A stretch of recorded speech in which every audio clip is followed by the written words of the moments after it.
Yes, welcome to the Wildcard Rewind. Week 2's in the books. Marvin Harrison Jr. has arrived, but let's play the video. I just wanna rewind to when we were young at heart. Back to all those good times. Take me back to the start.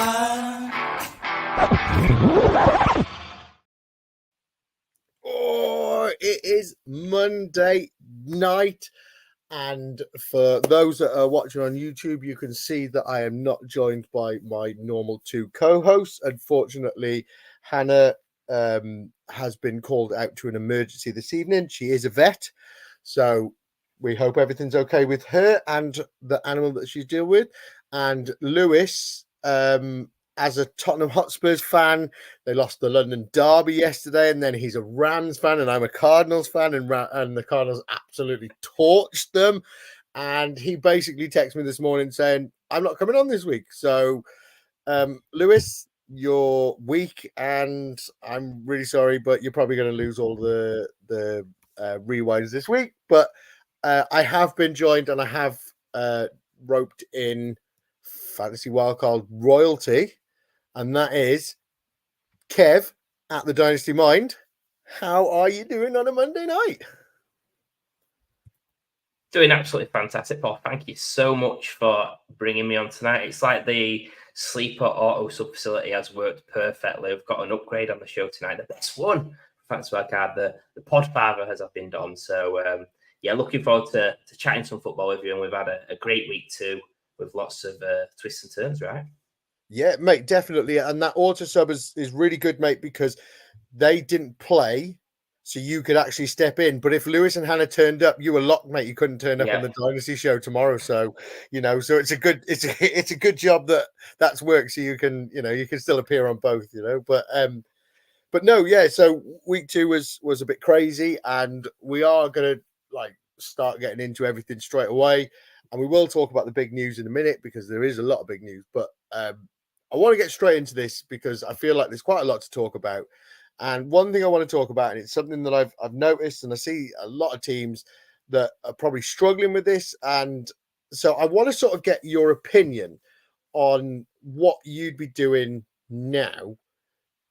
So a lot of people have drafted this year, and they would have drafted players like CMC in the first round. He's gone on to IR. Then they could have got Travis Kelce in the second round. He's not done anything, and he's a bit non-existent. Then they could have gone for Jordan Love as their QB1.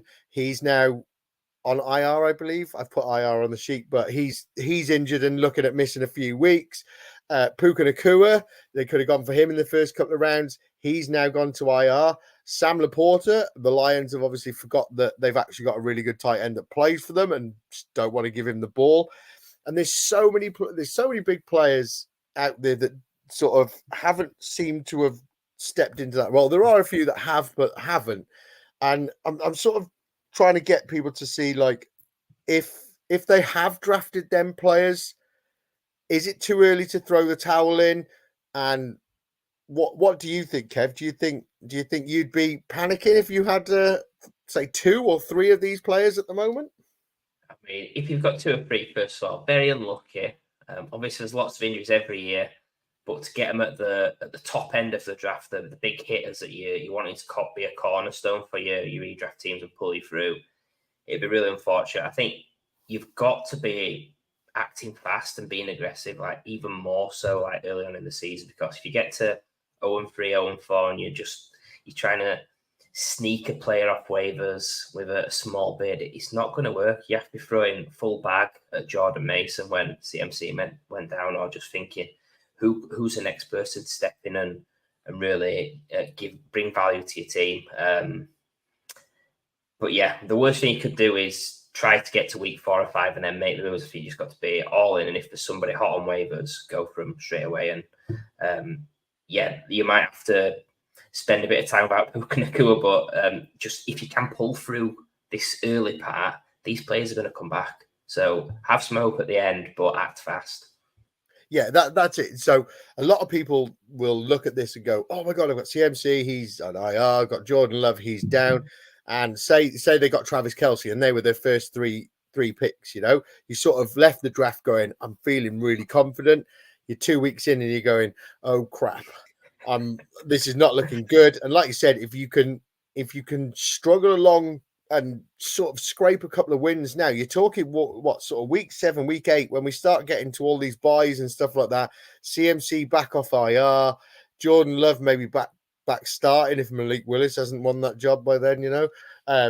And then, like, you know, Travis Kelce, maybe actually they start using him a bit more. I don't know what's going on with him at the moment, but I think that's a really good thing to point out, that these players will be back. And if you can be sort of mid-table in your league table in your teams, and you get them 3 players back, it's like a cheat code, really, isn't it? If you know, we've seen it with CMC. If you get him back in week, I don't know what's it, he's on IR till week 5, I think it is. And then, you know, if you can get him back week 6, and you're sort of going, oh my God, all these people are now going, crap, we're at bye weeks and we're losing players, and you've got CMC to put in your team, you're just going, let's go, you know. So it was just kind of a bit of a segment that I wanted to put into to sort of remind these people not to like throw the towel and not go, oh, great, I've drafted all the injured players, that's me done. You know, I think the Rams are done, to be honest. I think Puka Nacua going down, and then Cooper Kupp injured and, you know, losing to the Cardinals. I think they're done. They should call their season now. But as a fantasy player, I think you should, you know, not give up yet. And especially in redraft, I think everything is about the waiver wire and playing that waiver wire and always being active. I think that's one of the big things you can do to help you win a league. Yeah, I think as well, like, be aggressive the other way, because let's say you're 2-0, your team's flying, you've got a couple of running backs on your bench that you didn't expect to be like the big hitters. Let's say you drafted J.K. Dobbins late and he's had an amazing start. I'm sure I'll talk about him in a little bit. But if you're that team that's 2-0 and you've got these massive pieces on the bench, be really brave. Think, right, could I trade Dobbins for CMC in some sort of deal? They're 0-2, they're struggling. Can I give them something that's going to help them and get CMC on my team where I don't need him now? And just be aggressive, even if you're 2-0. It's not just about panic stations at 0-2. Always look to gain those advantages and in your leagues. 100. I love that. I love that. I don't think many people will trade J.K. Dobbins for CMC. I would love to see that trade go down. One trade that you didn't think you'd see this year, you know. But yeah, let's jump in while we're talking about injuries and stuff like this. Let's get on to the big news of the week, and I will start with the LA Rams. I think that sort of ties in nicely to what we were just talking about. And Cooper Kupp was seen leaving the locker room with a walking boot on. I haven't really seen much about it since then. There's not. I think they're kind of keeping everything a bit under wraps at the moment. But how do you think this affects any LA Ram player as a fantasy asset? Do you think if they can lose Puka in week 1 and lose Cooper Kupp in week 2, is there anyone that you're sort of confident in that team? Is there anyone that you may be able to find on a waiver wire that may be somebody that gets a bit of a boost from this? Honestly, it's so difficult to have any confidence in any Ram, I feel, at this stage with Nacua and then Kupp going out. I think we can only base it on sort of the second half this week, can't we, against the Cardinals? I think did they beat the Rams this week, Paul? Yeah, I think we did. Yeah, hang on, let me just ask Lewis. No, he didn't show up to defend himself. So yes, we did. Love that. It's really difficult. Like you could say, there's these ancillary pieces: Colby Parkinson, DeMarcus Robinson, Tyler Johnson. Maybe Blake Corum gets a little bit if they go more balanced with a greater rushing attack. But it's just so difficult because the defense they don't have to think about Kupp and Nacua. They can just zone in on stopping the run game. They can probably single everyone else, and it's going to be a nightmare. It's going to be so tricky for Matt Stafford as well. Like, I think if you've got him in your Superflex leagues, it's really difficult to think he's going to be anything than a low end QB2. So panic stations if you've got Rams players. I think there's not going to be many pivots either. So you're just hopeful that these guys come back soon and can lift your team and help everyone else around them. Yeah, I kind of need it because I actually have quite a few shares of Matt Stafford this year. I think he was a really good, valuable QB sort of later on in the draft. So I there's a few places I'm feeling the effects of them both going down and looking forward to them both coming back, to be honest. But I will touch upon another player that's injured. That is Isaiah Pacheco. Now, this is going to be a fun question for you, Kev. It's called, which Chiefs running back would you like? What are my options? Like, honestly, when I'm thinking about that roster, wow. Samaje P. Ryan. I mean, there's P. Ryan, there's Carson Steele, who, yeah, got some touches in some big moments, actually. Football early on there, and he was getting the handoffs at the end. Showing a lot of faith in him was Andy Reid. Look, yeah. I think like if it's a bad injury and Pacheco's going to be missing a while. So it's a fractured fibula. I think personally at this stage, if I'm Andy Reid, I'm playing P. Ryan more than Carson Steele because he's a veteran.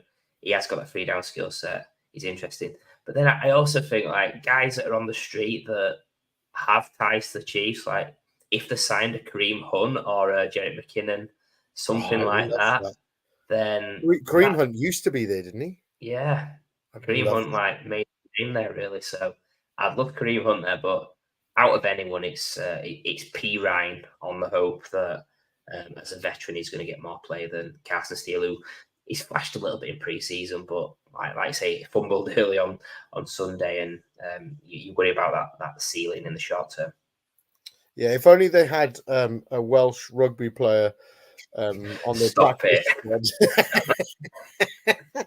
they could have bumped him up, you know. But the biggest of news that has broke this evening that I feel like we should talk about it, and that is the Carolina Panthers have decided that they are benching Bryce Young and starting Andy Dalton this week. Do you see this as a positive for the wide receivers? So I will tell you this. So my little brother is a big Panthers fan, and he put this in one of the group chats earlier. Andy Dalton has one start for the Panthers, and in that start, he went for 361 passing yards and 2 touchdowns.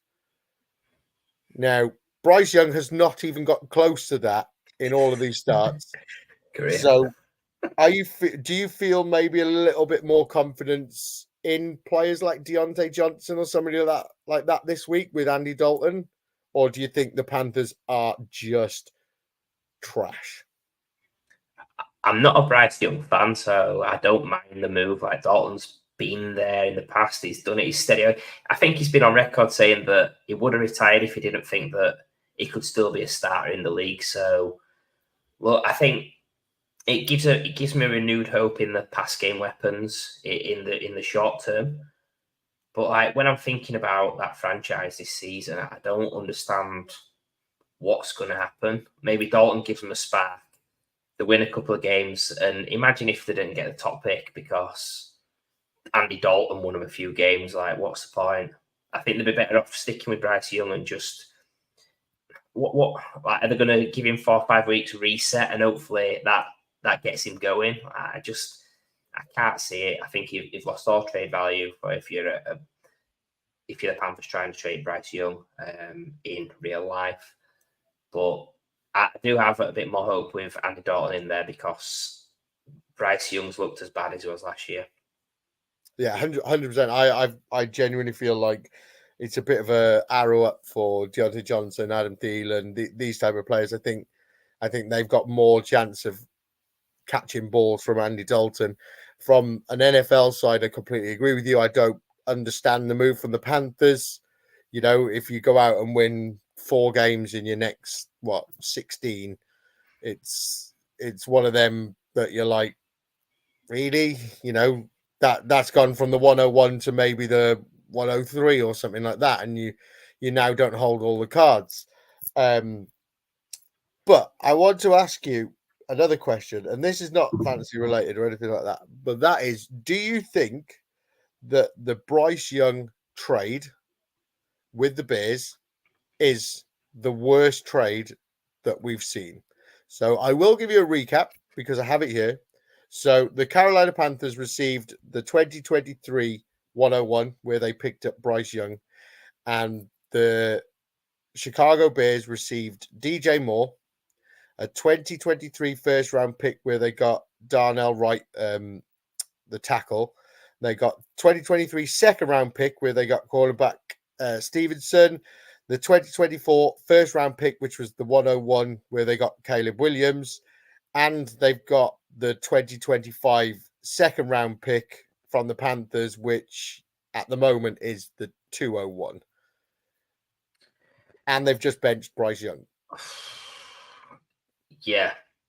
I mean, from the top of my head, it's absolutely terrible. It's the only one I can think of anywhere close is the Trey Lance one.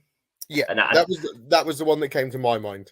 I don't know the exact players, but I know it was pretty decent, like what they could have had based on what's happened to Trey Lance and how he's struggling to be a backup in the league now. So yeah, it's truly awful. At the time, it was awful. That was even before we'd seen Bryce Young hit the field. I just think value-wise, I mean, imagine you finish bottom of the league and you've not got your own first round pick. You've not got the 101 because of some sort. Crazy what's happened there. Yeah, it is, right. It is, and I'm frantically searching to see if I can find the Trey Lance trade, but I can't get a breakdown of it without scrolling. But yeah, it's when you're talking about the 101, it's hard to find. I know the Trey Lance was the 103, wasn't it? Was it the 103 or the 102? So, but this one just feels a little bit more. The fact that they traded all of that for the 101 and gave the Bears the 2024 101 and DJ Moore and all of these other pieces, you're just like, yeah, it's hard to think that there's one worse than that. But is there anything else you want to add on the big news of the week before we move on? No, I think I'm just looking at that trade. I think it was might have been Micah Parsons that went at that pick. Micah Parsons, well, for the pick they traded up in the land steal. So that's not a good start. I won't scroll any further, but yeah, it's whichever way you look at it, it's a terrible trade. And yeah, Bryce Young owners out there. I mean, in redraft QB2, really low end QB2, you probably weren't expecting a ton anyway. You have to get those Andy Dalton waiver bids in. Yeah.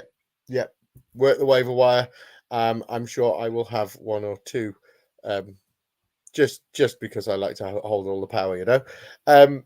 But right, we'll move on to the next part of the show, and this is where we do a thing called What Did We Learn? This is a regular feature where we rewind on the week before to talk about what we sort of learned and what did you learn from week 2 of the 2024 season. So, Kev, do you want to go first with this, or do you want me to go first? I'll let you go first, Paul, because I need you to guide me through the show tonight. Such a gentleman. So what I've sort of taken from this week is, and it kind of like reflects to what I was talking about earlier. A lot of big players are sort of underperforming at the moment. You know, there's a lot of players from the first 3 rounds that you look at and you go, I'm a bit gutted that I spent a first 3 round pick or one of your first 3 picks on them players, and it's just trying to say that try and chill. These players always seem to come through. They always seem to step up, and you know, they may not have the greatest week every week, but they'll consistently score your points.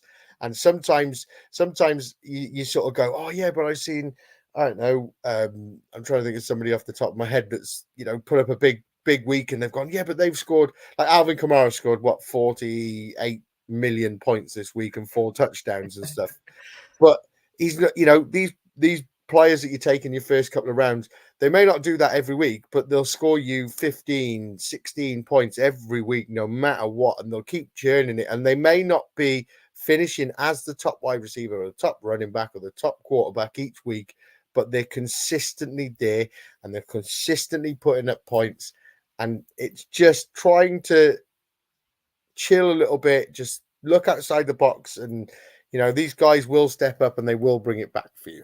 That's what I learned this week. I think it's fair because you need to react, but also 2 weeks in, I think if you get to week 4, week 4 is a big first milestone for me to really evaluate any side dynasty redraft or whatever. You need to start seeing something this week and next week. That's when you really, really start to panic. But 2 weeks in, you could have had the 2 toughest matchups of the season. You don't know until we truly see how the defense looks, because when you get in these early weeks, you're basing it on last season, and a lot can change from a sort of an opposition point of view. So just be open, and you'll slowly begin to work out who are the tough matchups, who are the easy matchups. And I'm sure throughout the season, this show is going to be vital to understanding how it looks for everything. Yeah, and also just you may be 0-2, but I know I'm going to talk about this now, but the FFCC, that tournament, week 1 I was the top scorer, and it was like, oh, my team's amazing and incredible and everything like that. I've been knocked out this week, okay, but I've been knocked out by the guy who's the top scorer in our league this week, and I'm the second top scorer. So but it's just to sort of look back and go, do you know what? You may be disappointed and you may be 0-2, but actually you may have played the guy who was the top scorer in week 1 and the guy who was the top scorer in week 2, and you're going, oh, but I'm 0-2. But actually you've got a really strong team, and just it will sort itself out. Everything will work out for the best, and you might win a championship, Yeah, I think every league should have a game versus a medium, but that's just me being me. You love the median, don't you? I just hate scoring the second highest and losing. That's one of the worst feelings. Yeah, some people like it, some people don't. I don't mind it, to be honest. But Kev, what did you learn this week apart from the LA Rams loss to the Cardinals? I think that's the first time that's come up on the show tonight, isn't it? Biggest thing for me is just the bounce back of players that we've kind of forgotten about or been written off in the past, and it's just crazy to see some of these names early on the season that are absolutely flying out. But this week in particular, Derek Carr, Sam Darnold, both top 6 on the week. J.K. Dobbins has done a fantastic job, an amazing comeback to kick off the season. The guy that actually got me thinking about this segment was Quentin Johnston, wide receiver 12 on the week. That's before the Monday Night Football game. Jameson Williams, another top 24 wide receiver. And then Mike Gesicki finally having his year 7, year 8 breakout at the Bengals with a top 6 finish at the position. So just crazy seeing these guys that have been tossed aside, discarded, that are actually doing something this season. Yeah, mate, absolutely love it. I love the Mike Gesicki one. I think that's amazing because he can actually catch the ball, and he is a really good player, but sometimes people just go, oh, we don't want to pass him the ball. Quentin Johnson, I'm a little bit cautious with that one. I think he looked like that second touchdown. I think everyone forgot he was playing because he was just stood there and just sort of went, Justin, I'm over here on my own. It was like nobody covered him or anything like that. But I'm a bit cautious with him. But Derek Carr, now when you've got somebody that's called the Dynasty Mind on your show, I want to take this to Dynasty just for a second, okay? So I was invited to join a league this year with your co-host, with your co-host, Ali. Not Ali, Mags, sorry. And it was his home league, and they wanted somebody cool and awesome and fun. I think they put me in because they needed a Welsh guy just to fill a gap, you know. And I put out a message there on Sunday morning going, I'm really in the shit. I need a QB. What's available? And I got a trade to go through at about 5:50 on Sunday evening, where I bought Derek Carr for 2 third-round picks. Wow, well done. And then I jumped straight in. I was like, I'm going to put him in now. I'm going to put him in my super flex. And then he went and just set the world alight. And I was just there like, oh, yeah. Oh, yeah, I think that was like a big one. Like week 1 against the Panthers, sort of expected him to do pretty well. But after seeing what the Cowboys did in Cleveland, just the Saints absolutely dismantled them. And like Derek Carr's been top 5 QB both weeks of the season. A guy that, I'll be honest, like I've given him some stick this offseason saying like he's on a hot seat and tongue in cheek saying Taysom Hill's better passer, better fantasy QB. But yeah, Derek Carr he started the season amazing, and you know what? They play my Eagles next week, so I'll be getting a keen look at him and seeing what he's actually doing this season. He's currently QB2 on the season so far. 1 point to guess the QB that's ahead of him. QB2 on the season, 1 point. Sam Darnold. Baker Mayfield. Wow. Yeah, Baker Mayfield's QB1, Derek Carr QB2, and my guy Kyler Murray QB3. Oh, do you know he beat the Rams this week? Did he? Yeah, he did. Are you sure? I'm pretty sure, mate. I'm pretty Okay. sure. And I'm pretty sure our second possession was 1 play, and I'm pretty sure he threw it all the way to Marvin Harrison Jr. Oh, what a legend! Oh, I thought he'd retired. I thought he did after week 1. But yeah, with that, we'll move on to our main feature. And each week we have 3 regular features: Stud, Scare, and Wildcard. Stud is where you pick quite a big name for somebody who's going, quite a low name that's going to step up and be something special. And then the Scare is where you pick a big name and they're not going to do very well. And the wild card, when you got the wild card, you got the chance to change the game, you know? So Lewis has decided this year that we're going to have a real competition. So he has built a spreadsheet and we've got scoreboards on there and names and everything like this. And he's keeping up on top of it. And the forfeit is the loser has to open the first show after the Super Bowl with a monologue of the other 2 hosts choosing. And I didn't have a great week 1. And currently at the moment, if the Super Bowl was to happen this week, then it would be me that has to do the monologue. And I really don't want to do the monologue. So I'm trying really, really hard at this. So we're going to start off with our fantasy stud of the week. This is our regular feature where we talk about under the radar players who we think is going to smash this coming week. So I will start off with last week. And I did say this to you before we came on air, Kev. I'm going to get you to decide because I want an unbiased opinion and I don't want to choose Lewis for everyone. But if you do, that's fine. So Lewis decided to go for Jalen McMillan from the Tampa Bay Buccaneers as the stud of the week. He had 1 reception for 21 yards and is currently sat at wide receiver 81. I don't think that was very good. I said Lad McConkey, which wasn't much better. He had 2 receptions for 26 yards, currently wide receiver 60 on the week. And Hannah absolutely nailed this and said Zach Charbonnet, who went for 14 rushing attempts for 38 yards and a touchdown. He also had 5 receptions for 31 yards and is currently running back 8 on the week. So we give a point to the loser And I think this one's quite an easy one to decide. Kev, who do you think was the worst this week? It feels so. He's had such a bad weekend, hasn't he? Paul Lewis is with that McMillan pick. Like, I think the future is bright for McMillan long term, but yeah, McMillan's a pick this week for the loser.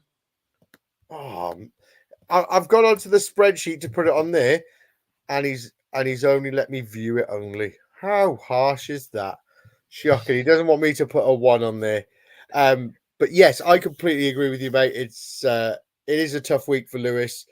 That's 3 losses now he's had. So that's Spurs, the Rams. Did I tell you that the Rams lost to the Cardinals and Jalen McMillan? But yeah, so unlucky Lewis, you've got a point on the board. Let's get into who we think our studs are for the week. And Kev, you have kindly give us your studs as well. So we shall start with you, and then I'll go through mine and the other guys' picks. Who is your stud for this week? I don't know if I'm like cheating a little bit, because I think he's like pretty decent. I think you might agree, Paul.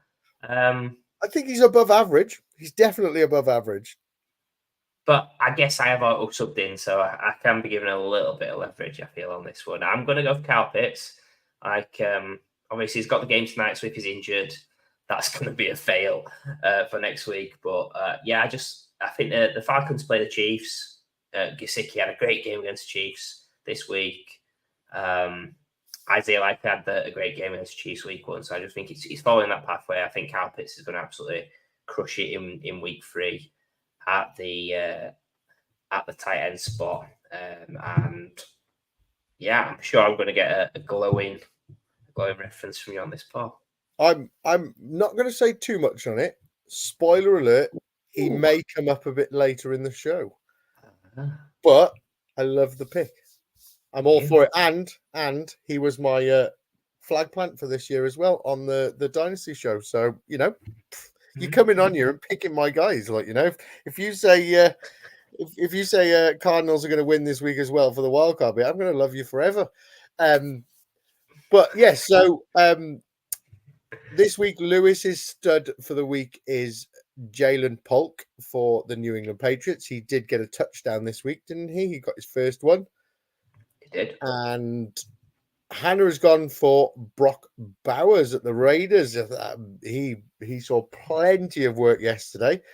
I don't think that's a very deep pick, but we'll let the jury decide next week, But I've gone for the wide receiver at the Texans, Tank Dell, who I've just got. Why have I just got off it? So he finished this week as the wide receiver. He was really, really far down, and I can't find him now. There you go. Wide receiver 81 this week. Wow. And the Texans have got I think it's going to be a bit of a shootout. They've got Minnesota Vikings, and I think the Vikings like to throw the ball. The Texans like to throw the ball. I think that one could be quite a bit of a shootout game, and I think Tank Dell's maybe gonna step up a little bit and see a little bit more ball. Nico Collins had it all this week, so hopefully Tank Dell steps up. And like I said, I've gone for somebody who's wide receiver 81, who's really out of it, who's going to step up, not Brock Bowers. And or Kyle Pitts. But I'll let you off, Kev. Like you said, you've just been subbed in, I've not gone for tight end 3 on the week, I've gone for wide receiver 81 on this week. But yeah, so with that, we will move on to our fantasy scares of the week. Now, this is where we talk about hyped up players who we think could be disappointing for the week to come. Now, Lewis went for DJ Moore, who was he had 6 receptions for 53 yards and finished as a wide receiver 27. This is before Monday Night Football, like you said earlier, Kev. I said Xavier Worthy, who had 2 receptions for 17 yards and 1 rushing attempt for 5 yards, currently wide receiver at 64. I think I've nailed this week. absolutely nailed it. Crushed it. Especially after one of the Bengals players was talking smack about it. I thought it was guaranteed that Andy Reid was going to get him a touchdown. But yeah, you've even outsmarted Big Red. So he finishes wide receiver 64. And Hannah said Joe Burrow, who went for 258 yards, 2 touchdowns, and 9 rushing yards, currently sat at QB 8 on the week. So who do you think did the worst? I mean, it's going to be a double kick in the teeth, isn't it, for Hannah, with the Bengals losing a tight one, and obviously Joe Burrow performing really well, which is bad for this segment of the show. To be fair, Hannah did say that it's a win-win for her. Yeah, because if but then I suppose it's not it's a lose-lose, isn't it? Because she's lost this. And the Bengals lost. I was going to say it was if Joe Burrow performed, she's happy, but they still lost. But yeah, it's so yeah. Unfortunately, that's a point for Lewis and a point for Hannah. Kev, are you free every Monday at about 8 o'clock so we can record? Because this just seems to be going swimmingly, mate. You know. Honestly, like if you need to make a call, and I'll be the judge of who loses. Yeah, just give me a call on that red phone. Oh, mate, I'll do it. Access red phone. Yep. We all know you're the banker. We all know you're the banker, mate. Okay. Sounds like.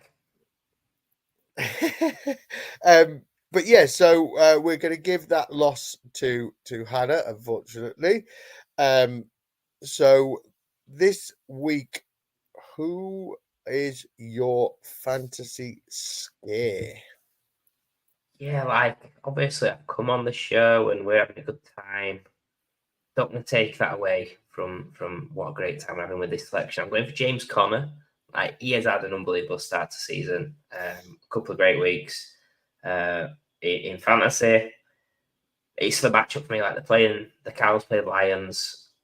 I think high scoring games going to get people really in on Conner again, and yeah, people aren't going to be sitting him. People are going to be gravitating towards him in contests like DFS as well. So I just feel it could be a little bit tough. There might be an overreaction the other way to, the Cardinals are here now with Marvin Harrison and Kyler Murray on fire. And I think that could continue actually with sort of how Detroit have looked in the past game. I think that's the way that the Cardinals should go to attack them. And while I feel that Connor's in a great volume role and will do fine, I just don't see a ceiling this week for James Conner. But I'll be rooting for the Cards, no doubt. Yeah, it's a tough one, isn't it, mate? You know, I think that could be a shootout. We could genuinely see lots of points in this game. I think both have got the ability. You know, I think James Conner is probably one of the Cardinals players who is consistent at the moment. You know, yes, Marvin Harrison was wide receiver 1 on the week, but actually he only had 4 receptions for 130 yards and 2 touchdowns. So when you look at statistically, you kind of like, yeah, you've done really well, but you know, if it wasn't for that big touchdown, we probably wouldn't be talking the same about Marvin Harrison. But actually James Conner is somebody that has done really well, and I actually think there'll be a lot more through the air against the Lions. I think the Lions are that type of team, which I thought it was going to happen last night, to be fair. I thought the Rams would come back at us and score, and it would just be a back and forth thing, which I can kind of see with the Lions next week. And I think if it does turn into that kind of game, I think you are completely right. I think James Conner is somebody that is maybe not going to see as much as what he has the last couple of weeks. So I want to dislike it. But the last person that came on here, which was Lewis in week 1, that said the Cardinals player wasn't going to turn up, he was absolutely right. And I found it hard to disagree with him because he said Marvin Harrison in week 1 would be a scare. So I agree with you. But as long as we get the win, I'm happy. Indeed. But yeah, so I will give you the other guys. So Lewis has gone for J.K. Dobbins for the LA Chargers. and Hannah has gone for Brees Hall at the Jets. So the Jets play the Patriots on Thursday night, and J.K. Dobbins plays Pittsburgh. I think I really like Lewis's pick here, to be honest. I think that's going to be a real scrappy game. We've seen what the Steelers are doing so far, and they do seem to be shutting down these teams, and they don't seem to get going. And I actually really like that pick, and I think everyone is, with what J.K. Dobbins has done so far this season, kind of like what you're saying with James Conner.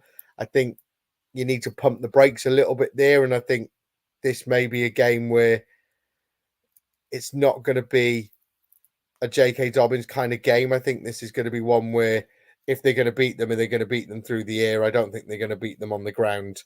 I think the Steelers defense is too good for that. What do you think about these two picks? I think it's absolutely solid. Like J.K. Dobbins, while I love the story, it's still early days. They've played the Raiders and the Panthers, probably two of the worst teams in the league. And yeah, that Pittsburgh defense. Look, they've played the Falcons, who I might look like an idiot when they smashed the Eagles on Monday Night Football, but they didn't look great in week one, and then they've played the Broncos, who just look absolute disaster. Worst offense, probably on par with the Panthers in the league. So yeah, I think it's a great shout. And while his value is creeping up, and that price is creeping up on things like DraftKings and DFS, yeah, it's one to avoid, I would say, if you can. Yeah, I like that one. I want to like Hannah's pick, I really do, but I just think Brees Hall is the type of player that I think he's got the ability to turn up at any game. I think he's that good of a running back that he could turn up. I love it. I think it's a really bold pick. I think Brees Hall is a very bold pick, and that's exactly what we try and do in this segment, where we go for the people who are the big players and sort of show that we do have a bit of concern in them this week, and I'm all for it. I think that's a great one. Braylon Allen looked great as well, didn't it? With his touches.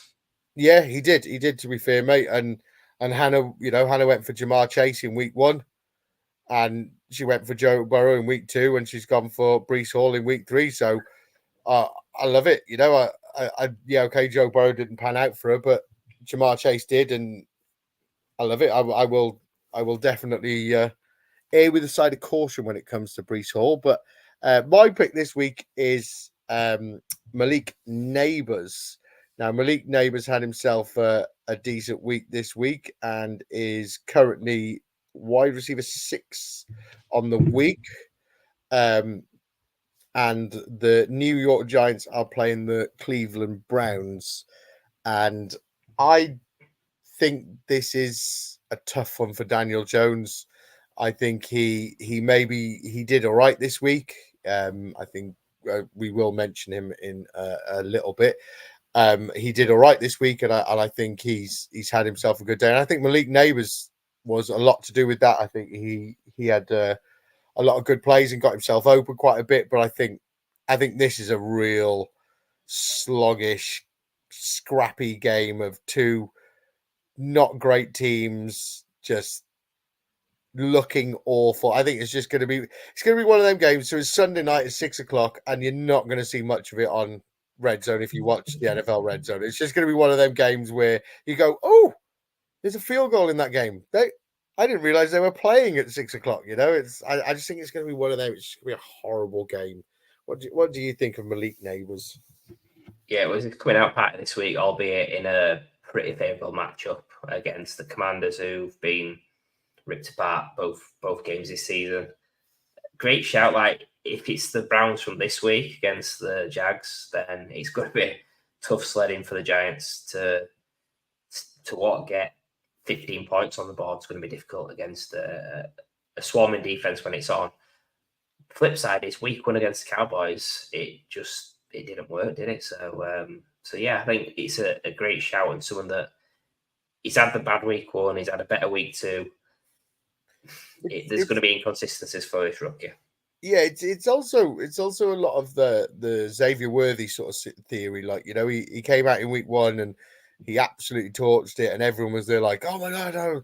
It was Xavier Worthy. He's coming off taxi squads if you play Dynasty, and I put him straight in the lineup because he went crazy. And people will do that with Malik Neighbors. Now I know a lot of people, in redraft haven't got taxi squads or anything, but a lot of people would have maybe benched him after week 1, but they'll be like, oh yeah, well I'll put him in this week, and I just think that's going to be a real scrappy game.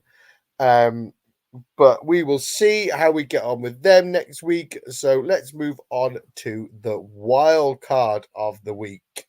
Now, this is where we each suggest something we think could happen in the week to come.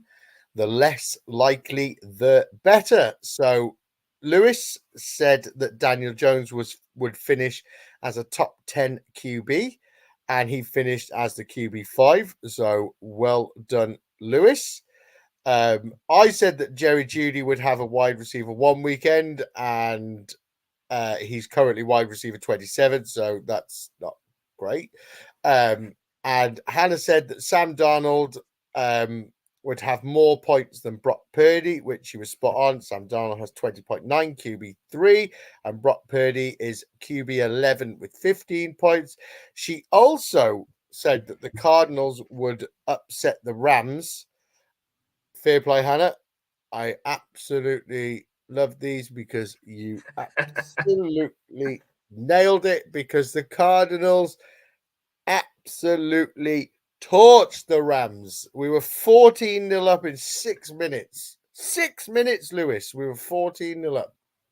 I hope he's made it this far through the show and not just like stop listening. He's like, I've had enough of being abused. But so Kev, I think this is quite an easy one for you to decide. And I think you'll agree that it's me this week, isn't it? It is you, Paul, but I will say, like, I know you was pretty downbeat on where Judy's finished this week. How brave was it to go like wide receiver 1 for a guy that's wide receiver 2 on his team? I think that's really brave. So you're beating yourself up, but you've got this point with honor. Yeah. I have. I'll take that, Kev. I'll take that. So I'm just looking at the current scores. So Hannah has 2 points after week 2. Lewis has 1 point after week 2, and I am on 3 points after week 2. So it's all still to play for. I'm not out of this just yet. Many more weeks to come. So, Kev. Oh yeah. The chief of the wild card. When you have the wild card, you know what, you know the rest of it. You've said it enough times. So, what is your week 3 wild card pick? I mean, I can't believe you called me a chief. That's like, Mags will be loving that, won't he? I just mean you're the boss. You're the CEO. Okay, we'll go with CEO. Yeah, you're the CEO I'll take that. Fantasy Wildcard. I'll take that, definitely. Yeah, we know it's on your CV. It's on. If you go onto my LinkedIn, no, but I kind of feel a bit of a fraud here because I'm picking a very similar sort of outcome to what Hannah did last week with Sam Darnold. Like, he's just someone that in the early process of looking through week 3, so I'm gravitating towards. I'm picking Sam Darnold to finish top 5 on the week. I'm gonna pick him to score a rushing touchdown if you like having a little bet, and the Vikings beat the Texans to go 3-0. Oh, I really hope I could put that as a bet together. I don't think I'll be able to get it as the fantasy top 5 QB, but I might put a sort of a double bet where Sam Darnold has rushing touchdown and the Vikings beat the Texans, and see how we get on with that. I love that. I agree with the Vikings beating the Texans, and I think he has the chance for a rushing touchdown. He could sneak in. I think he's going to struggle to be sort of a top 5 QB. I think this week the QB scores. I know he finished third, but actually, if you look at the scores, Daniel Jones finished fifth with 18.3 points. And I think some of these that have snuck into the top 5, you're like, well, hang on, let me see what week 1's top 5 scores. It's like they've been left bad, isn't it? Yeah, so week 1, he'd have finished as QB 7. To get into the top 5, you needed more than 25 points. So, when you look at this week, I think, I'm sorry, I'm on the Fantasy Pros website. If you look at this week, you've got Lamar Jackson down at 7. You've got Pat Mahomes down at 12. Dak Prescott at 13. Anthony Richardson was nowhere to be seen. Josh Allen had an absolute nightmare of a week. He's down at QB 26. So I love it. I think it's a great pick, and I really hope it comes in for you, because if you lose all 3 of these, which you've got a good chance of losing all 3, then you have to open next week's Fantasy Wildcard Dynasty show with a monologue on a choice of our topic. Okay, yeah, I'll make sure that someone else is hosting. Yeah, I can't wait.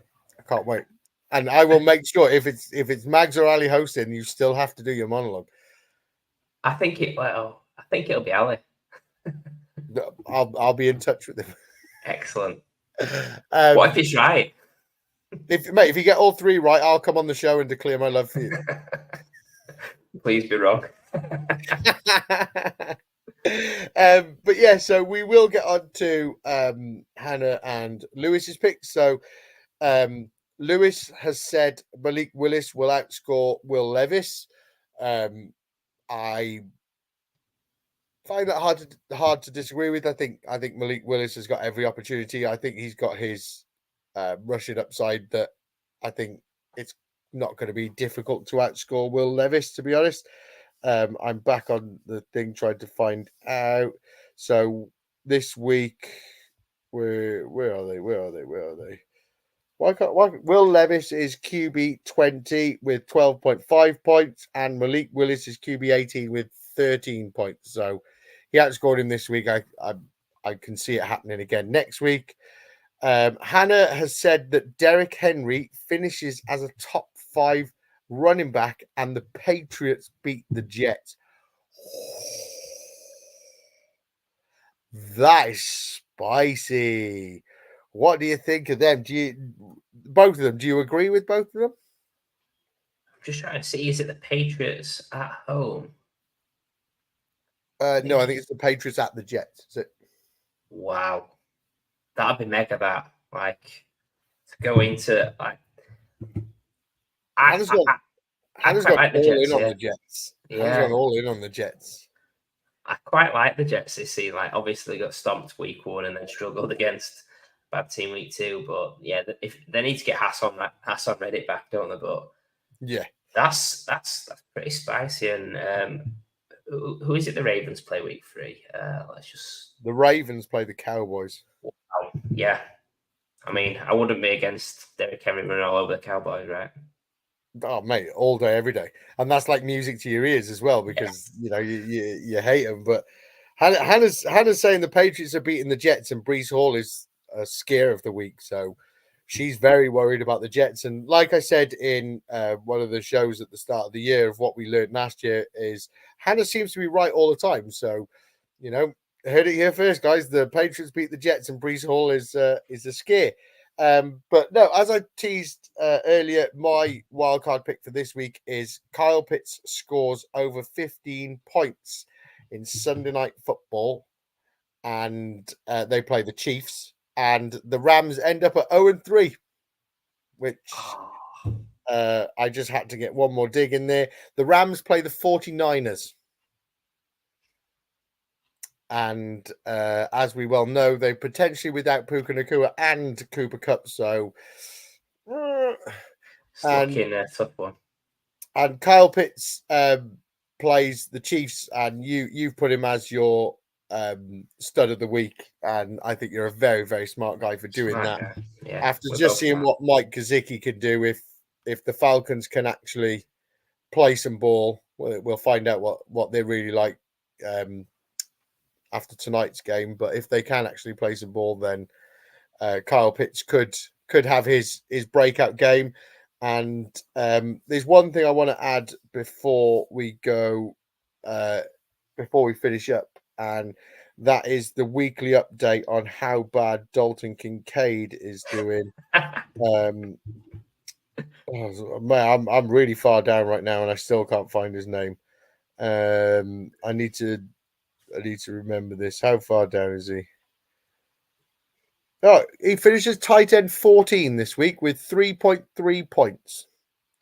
That just shows how bad tight end is, doesn't it? So I think that now totals him so far this season. I think he's on like 4.4 points in total. So Mags is Dalton Kincaid tight end 1 flag plant and put his life on it is going really well, and I just like to bring that up every week. Sorry, Mags, I love you really.